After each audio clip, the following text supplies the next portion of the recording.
For the first time since the COVID-19 pandemic, the ecumenical way of the cross has attracted huge gatherings of believers as opposed to the COVID-19 SOPs that exempted congregations. Old Kampala Senior Secondary School playground was the assembly point for an ecumenical way of the cross prayer services. This year's joint mass was presided over by the Namungona faith-based Orthodox Church. Blessed are the meek, for they will inherit the earth. The call for a peaceful Uganda was key from all religious leaders. Therefore, in the case of our beloved country, Uganda, all Christians and all the faithfuls must work for peace. Faith in the resurrection of the dead is a cause for peace. Since resurrection is strength, hope, and faith. Work for peace may be difficult, full of dangers, a trying one, but worth every effort. With Jesus Christ, who resurrects from the dead, the peacemakers and their works is a blessing. We have witnessed cases of human trafficking, people practically selling their fellow human beings as though they were mere goods.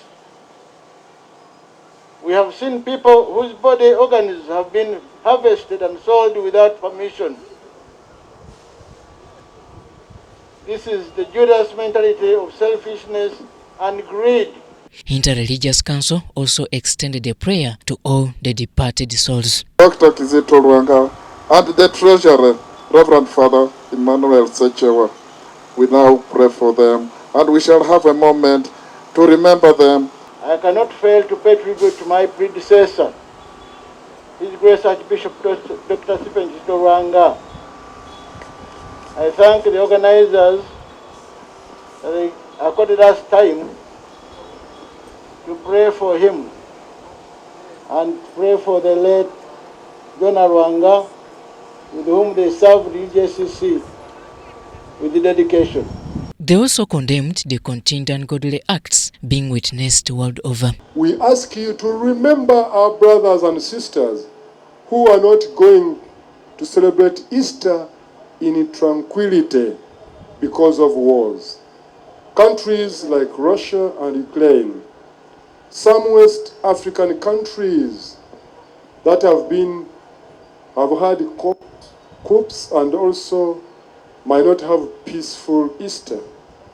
Many people have been internally displaced in their own countries. The Easter message from the Uganda Interreligious Council was delivered by Right Reverend Dr. Stephen Kazimba Mugalu, the Archbishop of the Church of Uganda. It's a pity that Uganda is still scoring poorly in the global ranking, though there are some efforts that have been made to fight it.